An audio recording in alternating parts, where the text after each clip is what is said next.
Hello, listeners, and welcome to Fighting Failure, the podcast where we discuss solutions to the climate crisis. On this episode, our favourite guest, Dexter Twycross, is returning to lead us through a discussion, this time about the future of climate activism. Hello, Dexter. Hi, Oscar. You flatter me. Basically the reason I wanted to discuss this topic was almost as a follow-up to my last discussion with you, Oscar, on degrowth. Because when I'm discussing degrowth or any climate policy or initiative for that matter, the central question that always comes up is, but how are you going to implement it? There's so much resistance. And so I was hoping to have a broader conversation with you about this larger topic today, in general, with regards to all types of policy. And I think that's certainly very important because a lot of the episodes that we've done, especially the early episodes, were very idealistic, and especially when I was talking about transportation and electric cars, it was like, wouldn't it be amazing if the government did this and this and this, and we could have these solutions, and if we had the investment, if we had the government will, this is what we could achieve. But I think we've actually really very rarely touched on how we can achieve political action. We've talked a lot about individual action. But in terms of actual wider political action, that's something that the podcast is currently lacking. And so I think it's going to be really useful to have this discussion as a way of saying, like, we've got all these ideas and how do we implement them politically? Yeah, and there are a lot of great political action groups out there already. The problem is that currently it feels quite like action and climate movements in general are stagnating almost. We've got such a short time frame to enact major changes, and yet nothing's really happening about it. Extinction Rebellion had their moment in the spotlight, but they've largely fizzled out. 2019, I think. I think what we were looking at in English a while ago was what was the word of the year from the Oxford English Dictionary. In 2019, it was climate crisis. But since COVID came, then it's sort of been completely overshadowed. And I think you're right that, there was this, I think the whole purpose of Extinction Rebellion was like this idea that if we get 2% of the population mobilized, that's when we're going to have real political force. But I think they never really did get to their target of 2%.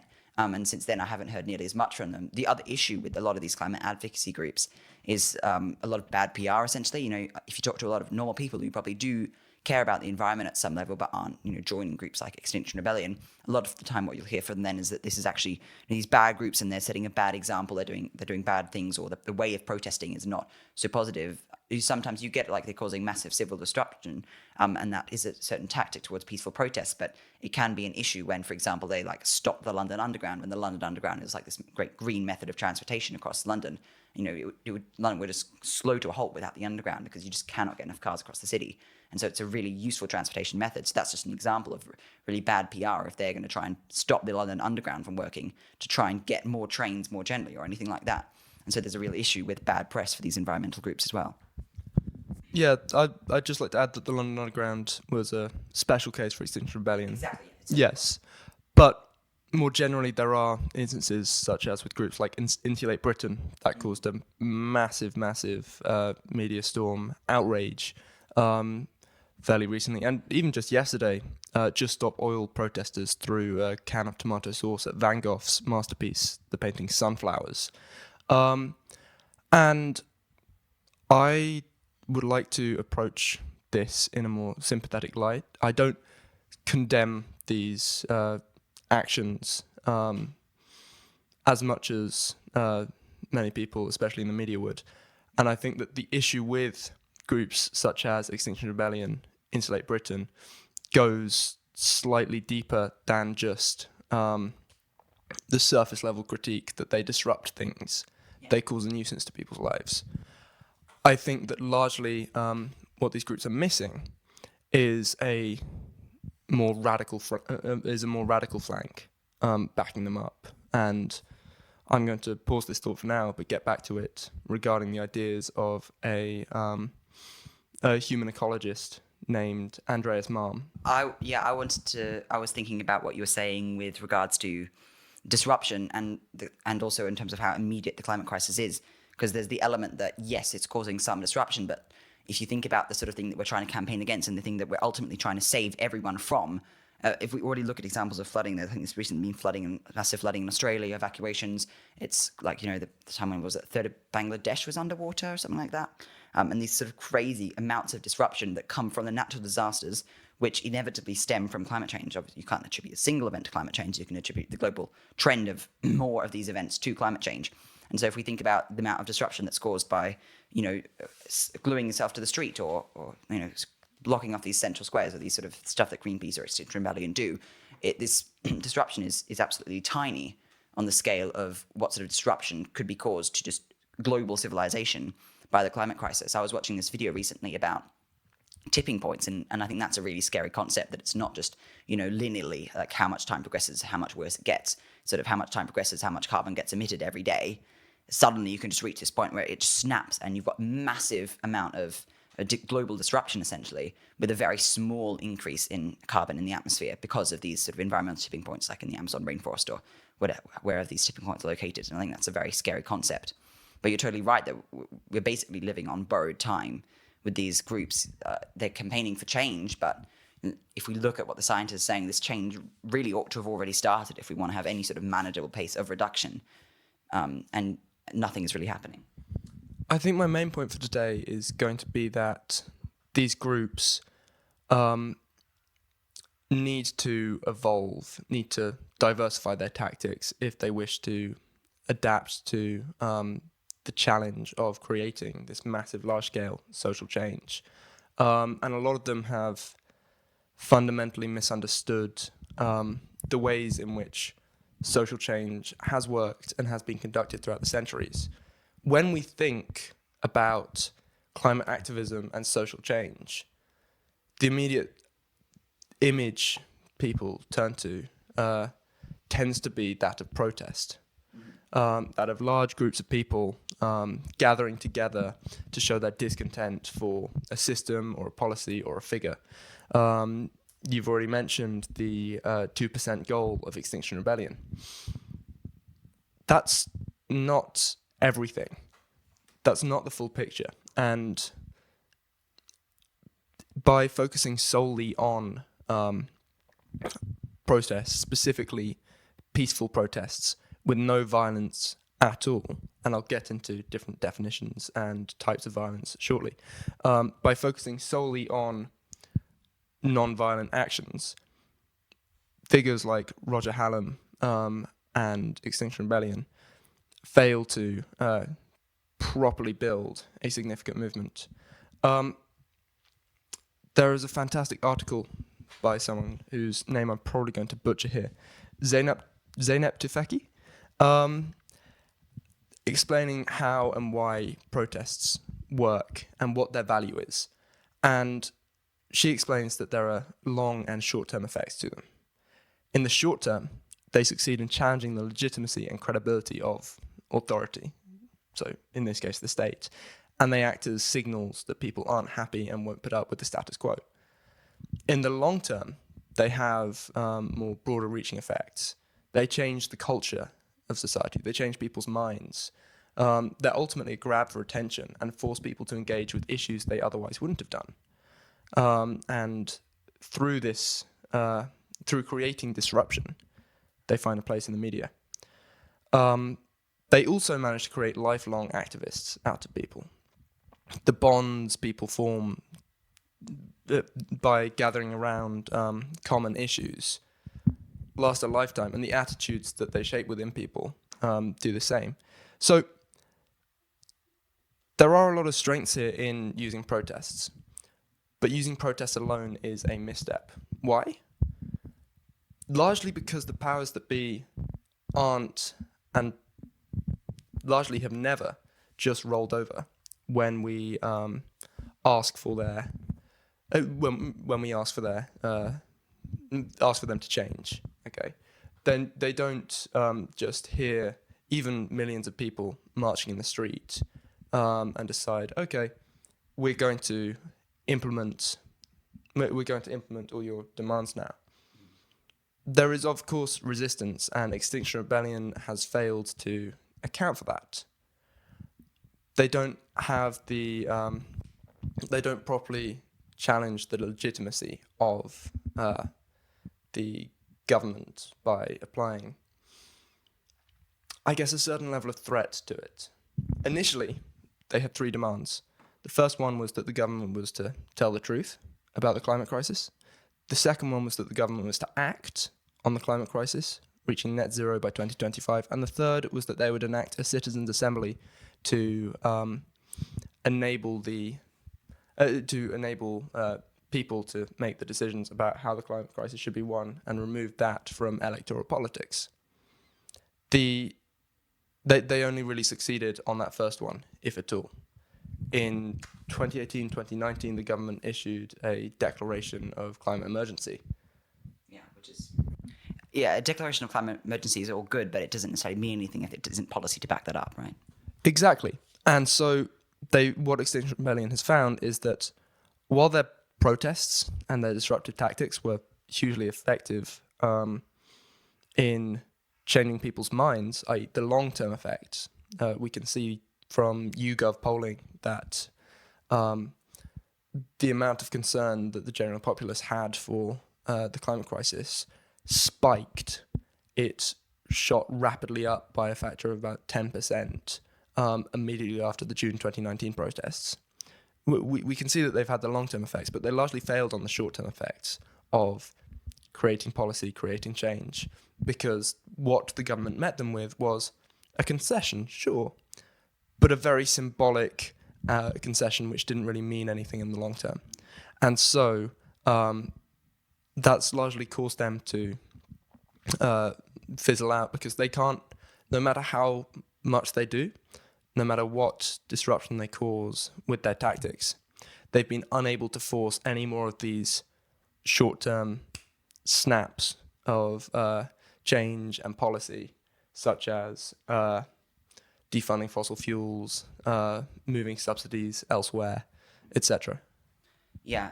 Do you know if anything's happened on the front of the Citizens' Assembly? Because from what I've been reading, citizens' assemblies tend to be really good in terms of coming up with good ideas for policy or representing a view of a wide number of people in terms of what would be good for a country to do. I know that France had a citizens' assembly on the climate crisis, and they come up with a number of demands, but then when it came to actually implementing them, Macron just faltered and just decided to ignore the decisions of the citizens' assembly, and that's really the problem. So even if you do get a citizens' assembly and you come up with these policies, a bit like we do on Fighting Failure, we come up with ideas for potential policies that we think would be great if they were implemented. But ultimately, the issue with the climate crisis, and the reason that everyone hasn't already implemented all these changes, is there's resistance from people who have a vested interest in the status quo. Yeah, well, you get different types of citizens' assemblies, and what Extinction Rebellion demands, I believe, is a legally binding one, not just an advisory one, which is what we typically see. There have been, for example, citizens' assemblies in the past which inform referenda, where the citizens decide on how to build a referendum that would most adequately serve the public based on the decisions that they give the public and how they frame it, the wording they use. And these have been legally implemented, such as in the Canadian region of British Columbia in 2005. But to my knowledge, there has been very little discussion of that sort of climate assembly, especially not in the UK, and certainly not a legally binding one in France, as you said. So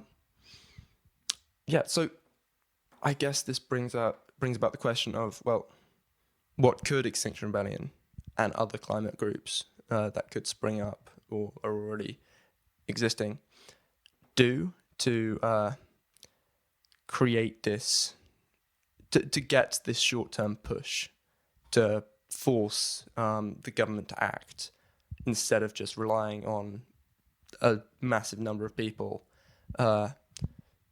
blocking streets in London with faltering numbers year on year. What do you think?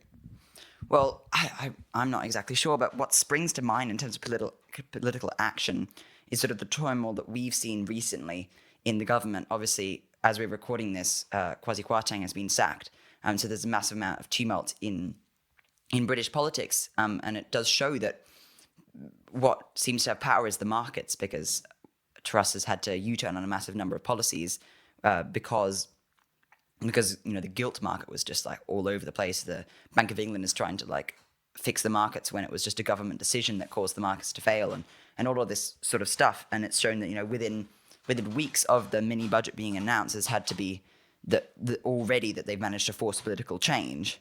And the other thing in mind is that even though the vote failed to oust Boris Johnson, when people high up in government were resigning, that eventually forced action. And I wonder if there's a way that, in terms of our climate agenda, we could emulate this sort of political power that MPs and cabinet ministers seem to have on, or even markets seem to have on climate change. And the one thing that springs to mind is, obviously, at some point, or if we think about the calculus, it's much cheaper to mitigate climate change early on and to make investments in low carbon investments, essentially, in decreasing economic output or emissions overall, than it is to then try and adapt after the fact.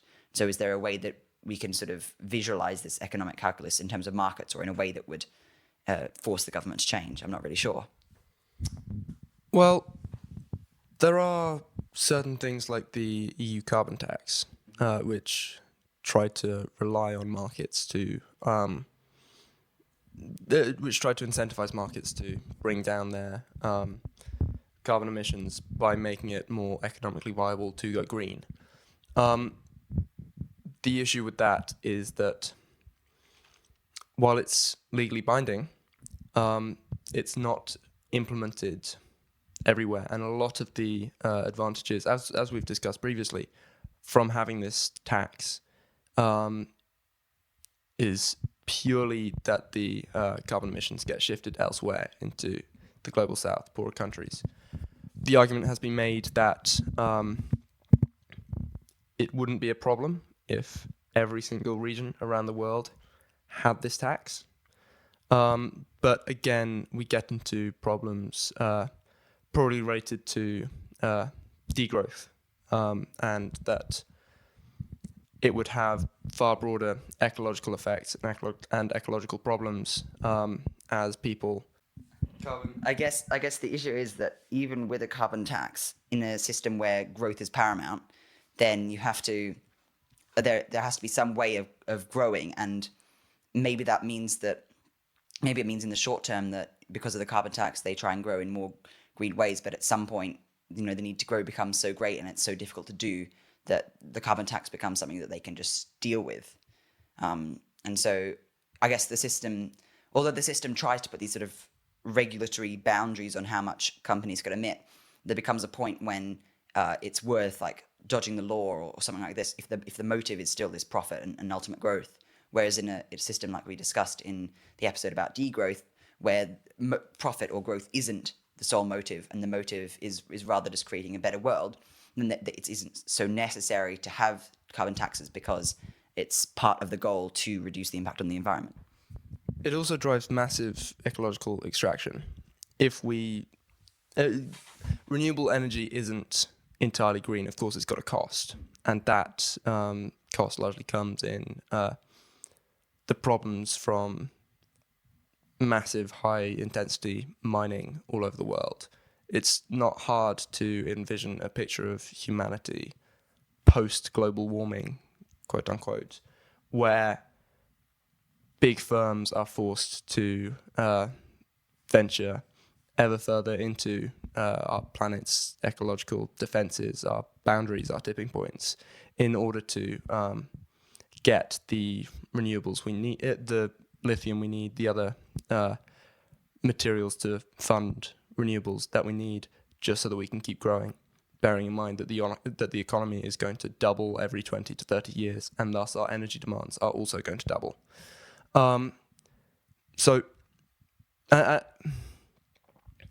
Including this, there is also the problem with market-based solutions and this tax specifically of making it happen in the first place. It comes down to protesting again, social movements. Our government hasn't fully, it hasn't seemed to fully adopt it yet, or at least adopt strong enough policy to properly incentivize the change yet of putting up a carbon tax and then increasing it year on year until producing carbon emissions simply isn't economically viable at all. And so if we were to go down that route anyway, we would still need to create some sort of political pressure in order to force it to happen. And now that I'm thinking about tax and what's been happening recently with tax and markets, the idea that if the government were to try and implement a rising carbon tax year on year, it wouldn't be that the markets are saying, oh, yes, this is good, let's keep doing this. I would imagine that the markets would probably say, oh, stop, we don't want these new taxes because this is really hurting our business. And so in terms of trying to wield political power, a carbon tax is not a means to wield political power. It's an end of wielding said political power. So I guess my question is, how do we get the sort of power that, basically Tory MPs have seemed to have in choosing their leader or in ousting the leader or enforcing these U-turns? How do we get that political power now? Is that through the general election in 2024, or are there other ways that you can test to doing that? Well, on a kind of local, individual level, many people are turning to what's known as direct action. Mm-hmm. This is tactics of forcing social change where you don't appeal to higher authority or representatives. So, for example, instead of appealing to your local politician to beg them not to build a pipeline of oil across your land, you organize within your community to just block the construction of that pipeline. It can in many ways be more effective. You find less resistance there, and you exercise your autonomy to basically just prevent something which is wrong from being constructed. This is often, these tactics are often treated in a fairly negative, skeptical way, but there are a lot of advantages to them. The ecologist Andreas Malm has argued fairly convincingly for the implementation of non-violent direct action within social movements. He says that they are currently too enraptured with either moral pacifism, the belief that we shouldn't fight or use physical force against anyone ever, or strategic non-violence, which is the belief that it's in our best interests as the most effective tactic to avoid getting into forceful encounters with the powers that be. He rejects both. He says that moral pacifism doesn't apply here because it is certainly a case of self-defense. The planet's burning. We are largely not the cause of this. What is the cause of this is big firms and a system which enables big oil firms to continue building pipelines and extracting resources from the earth and pumping emissions into the air. So it's self-defense. As well as that, sabotage and blocking the construction of pipelines is not violence against people. It's violence against property. If you were in a block of flats and some people had set up incendiary devices at the bottom of them, causing it to erupt, even if it was their private property, I think we can all agree that you'd probably have a moral imperative to destroy these incendiary devices. That's even more the case if the people at the very top of the flats with their helicopter pads, their penthouses, their private pools are the ones funding and profiting from these devices at the bottom. So, yes, on the one hand, he says that we have a moral imperative to destroy them. On the other hand, he says that strategic nonviolence is a flawed argument that misunderstands history. Why? Well, largely it comes back to the same idea of credibility, the fact that people don't just roll over when asked nicely. You have to have more coercive power behind it if you want to combat and challenge more institutionalized systems of power. If we look at the classic social movements of the 20th century, the suffragettes, they weren't non-violent. They engaged in acts of sabotage. They destroyed things on a regular basis in order to force the hand of authority. The civil rights movement in America, sure, you had Martin Luther King leading huge peaceful protests, but they had radical groups. They had lots and lots of radical groups engaging in far more violent behavior, acting as defenders, armed defenders of these peaceful protesters to prevent the protest from getting immediately crushed and repressed. And ultimately, the tipping point for the civil rights movement in America was when MLK was arrested, and the threat was imminent for the US government of these millions and millions of peaceful protesters not having a pathway to express their demands and get what they want, and thus turning towards the more radical actions of property damage and other forms of destruction that the smaller niche groups were. This is an effect known as the radical flank effect, where a large popular mass movement has one or two more radical bases which reflect poorly on them, but mean that they force the Overton window more in their favor, even more in their favor, and also allow for the government and other powers that be to make concessions to the middle ground, which is this more dominant base, in order to nullify the threat posed by the smaller group. It's about this credibility and this legitimacy. Yeah, the Overton window is such a great concept, and that's what I was I was itching to mention. Is this like the Overton window? When you have these radical groups, if everyone sort of wants this change, and then you have the radical groups which are pushing way harder for it, that means that what sort of a much more toned down version of the radical groups is still way better than where you started off. And I think a key example of where we saw the Overton window in politics is Donald Trump, essentially, and this is not a good thing. What we found in the Trump era, especially in US television, is that you typically, when you'd have like debate panels or anything on TV, you'd have a Trumpist promoting these like ridiculously hardline right policies, and then you'd have like a traditional Republican, and this traditional Republican is still right wing, and historically they'd just been the usual right wing candidate, and then you have just one like moderate or like normal Democrat on the left. And so what the Trumpists did was essentially present this moderate Republican, which is what the Republicans had essentially always been. But now that you had Trump, it was making this moderate Republican seem like a much better option, essentially. And it's just like with anything, like raising or lowering the bar for what seems good or anything like that. But yeah, you're right that the real question is like, can you pose a threat to their power? I was talking about Liz Truss before, and essentially the issue was that, or with Boris Johnson, that with so many people quitting, that it was just not tenable for him to stay in government anymore. His power was just like removed from him.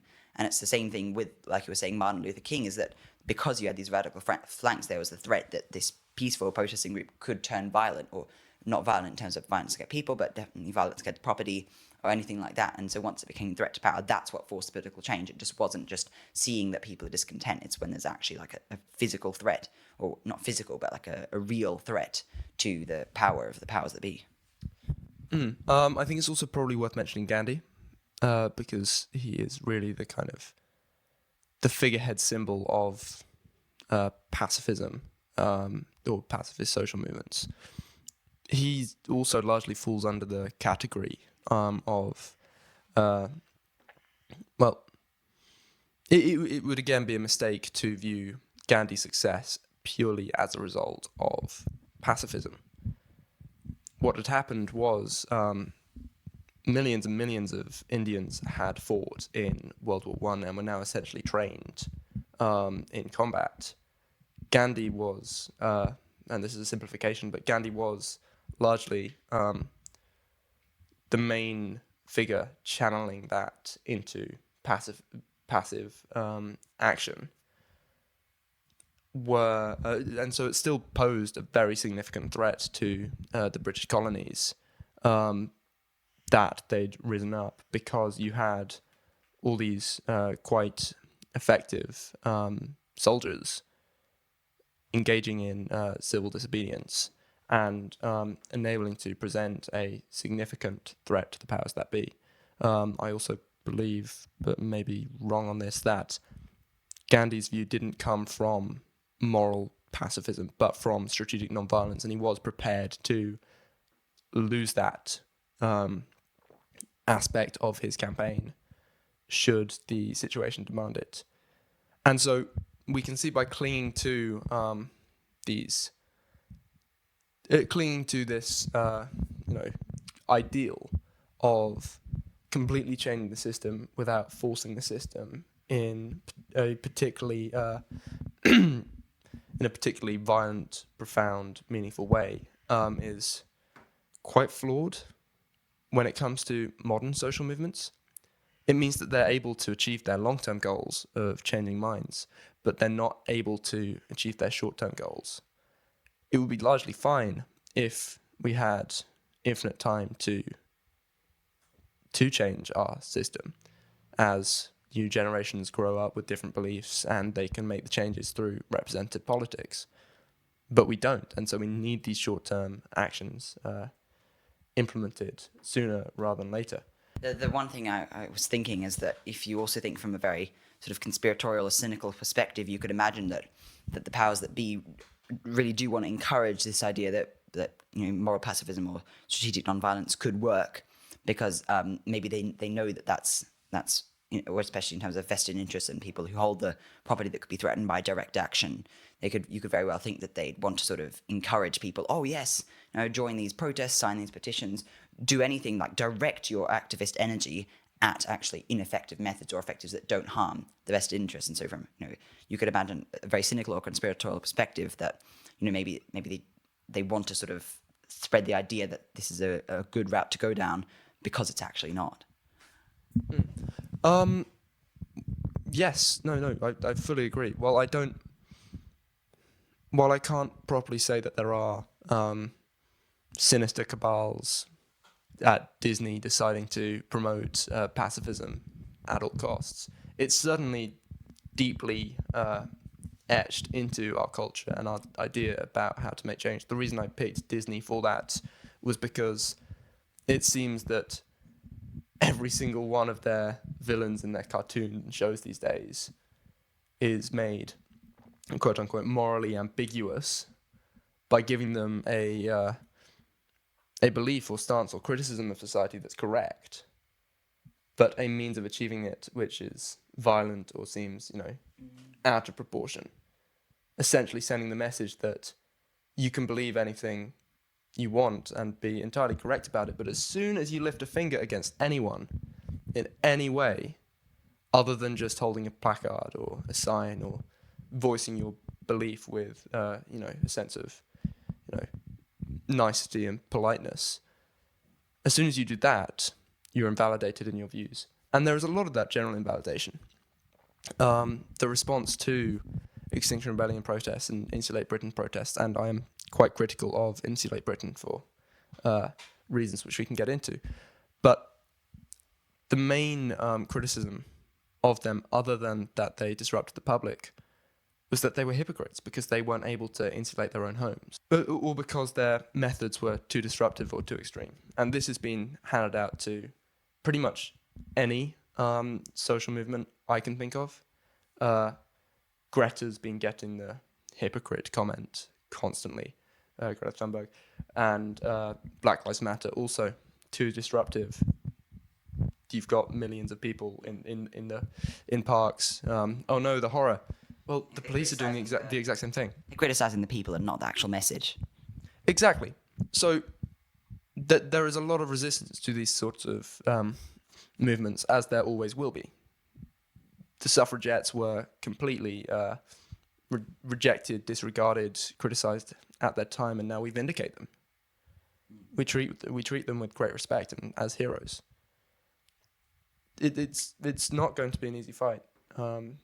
Never. Change never is.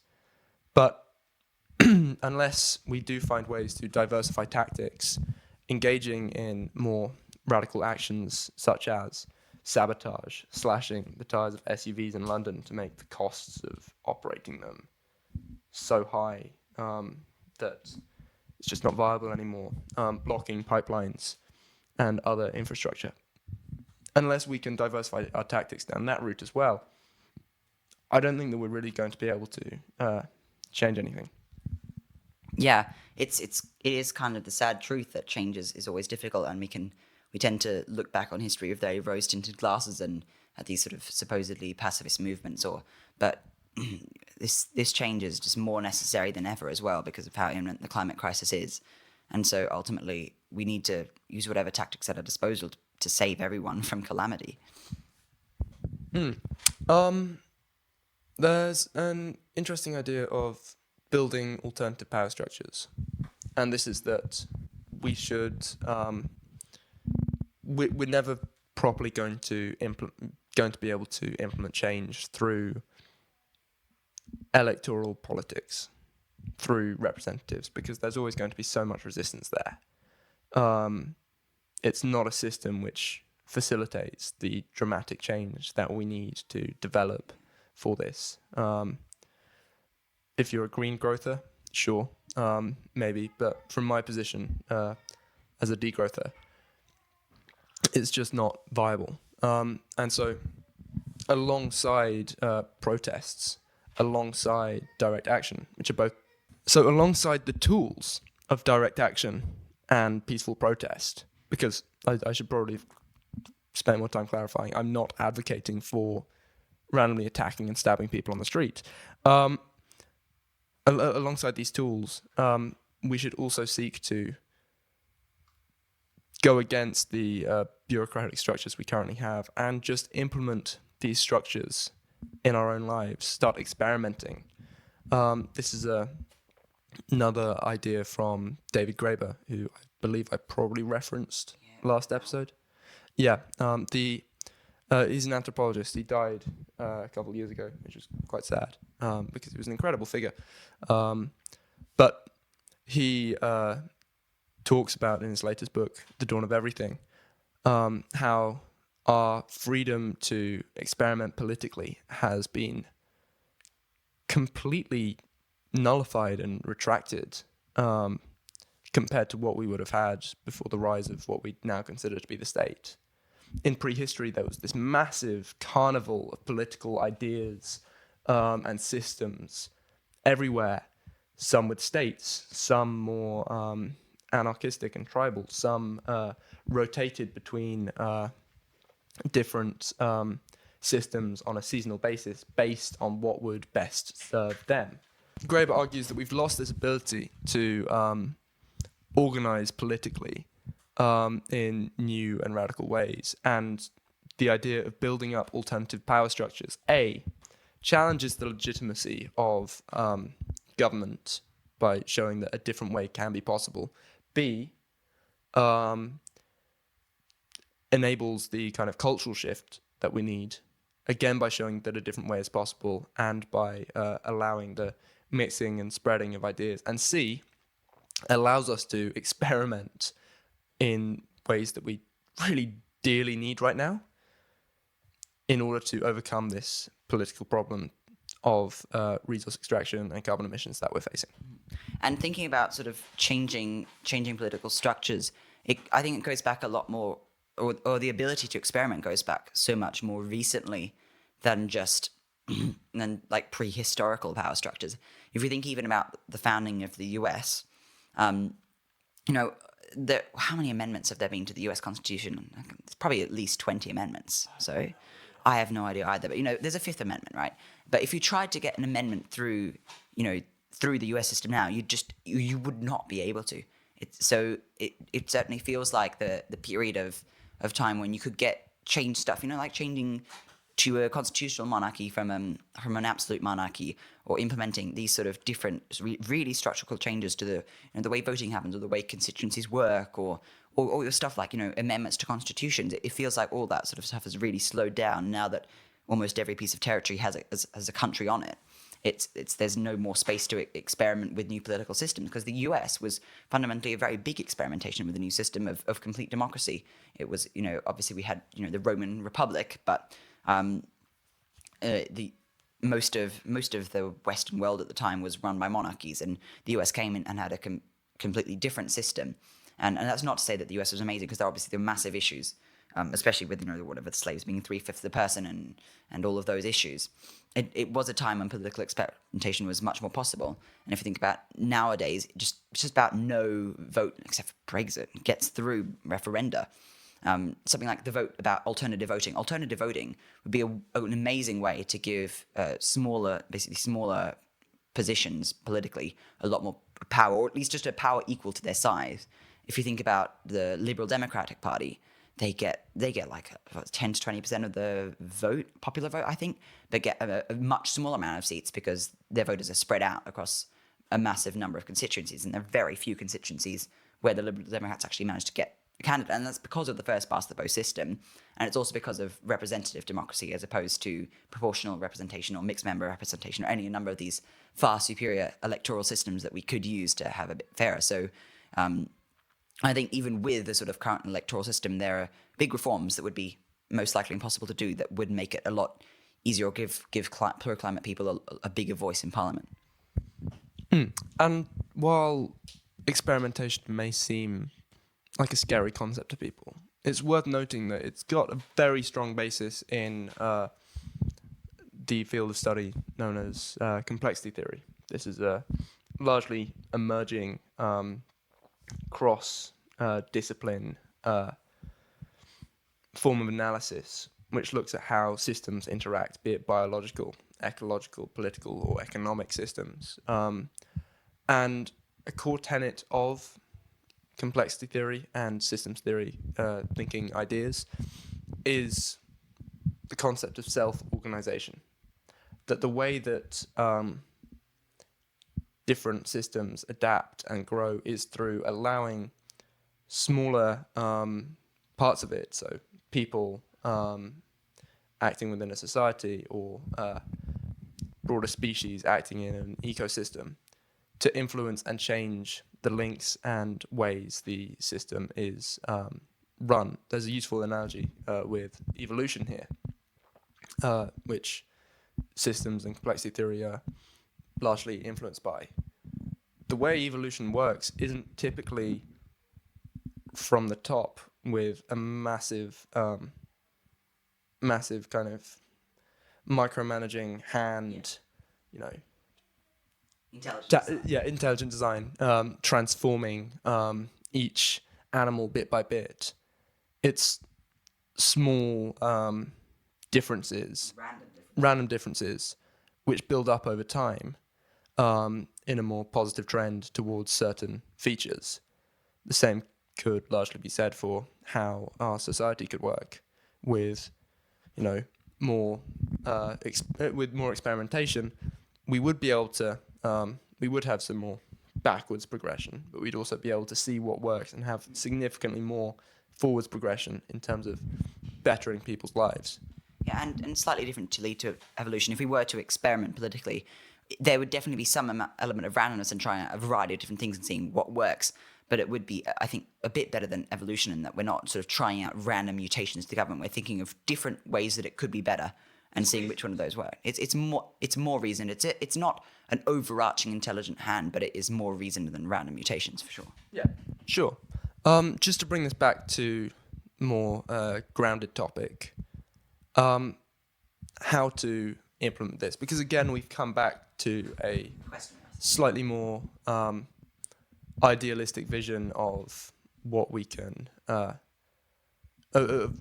work towards. And yes, I think that alternative power systems are, a crucial. Alternative power structures are a crucial tool again that we have to force what we want to change in the world. But it's also worth noting that this is a significantly harder one to implement because of its size and because of the risks it poses in terms of being, clamped down on, repressed and controlled by stronger power structures. So what can we be doing right now? What can you and I be doing, and what can anyone tuning in and listening to this be doing? I would say anything. Literally anything.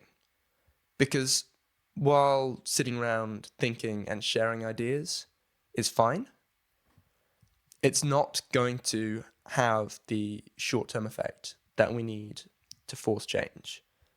We've had a lot of time to focus on the long-term influences that Twycross talks about. We've had so much time to do that. We've got documentaries. It's all over the news constantly, climate change. Heck, we're doing a podcast on it right now. So, literally any sort of action that you can think of doing that could force the hands of the powers that be is going to have a far greater effect than continuing to sit around. And speaking from experience, making that step is hard. I haven't yet fully made that step again, though I would love to. And I've been starting to sign up to various protests and social movements in my surrounding area for a couple of weeks now. But yeah, making that step is hard, and it can seem like there's a great deal of choice paralysis around it, trying to formulate the perfect strategy, the perfect group for you to join, which will just solve all the problems. You never get like, speaking from experience in completely different fields, you can never ever settle on the right strategy the first time around. I mean, thinking in terms of studies, which is the thing that I'm probably most occupied with now, with any sort of thing, like just taking notes for English, for example, I've sort of in fact, it's sort of like evolution, just step by step arriving at the correct solution. And with any sort of project that you want to do, if you try and start out with an idea of what you want it to look like at the end, then you've probably already failed. You want to just take it step by step and moving towards a certain vision, but you have to take it step by step, because otherwise you will just be paralyzed by the threat of trying to make something massive, like especially like trying to change the world political system so that we can save ourselves from calamity. Seems like a massively daunting task, so you just have to sort of start at the bottom and sort of see where it takes you along that general trend line. Yeah, start small, join a group. It's so much easier in a group than just trying to go ahead and do something on your own. There are loads out there, and even if they're not perfect, because they never are, even if they're not the right one for you, at least it'll get the ball rolling. It'll get you, it'll allow you to network, meet new people, find new things that you could be doing, all the while. I mean, you're totally right about the stuff of joining a group. It's not just that you have more people together, you have more power, but humans are very social creatures, and doing something together will make you feel more empowered, and you can achieve more together than the sum of your parts. There's a lot of doomerism floating around, and yes, we do have reason to be scared. Sure. Yeah, very much so. It's what motivates us to act. But just sitting around on your phone, binging YouTube to avoid having to think about it or acting on it, even if you're watching stuff which is related to the climate crisis, isn't real action. And there becomes a moment where we all will have to rise up and try to take responsibility for what's going on, because in the end, we are the only people who can take responsibility for our own lives, and we are the only people who can make a change in our own lives, and only with a lot of us, a lot of people working in different ways with these different tactics and strategies that Oscar and I have discussed and outlined today. Only then will we be able to stand much of a chance in influencing our world and building a better one for the future.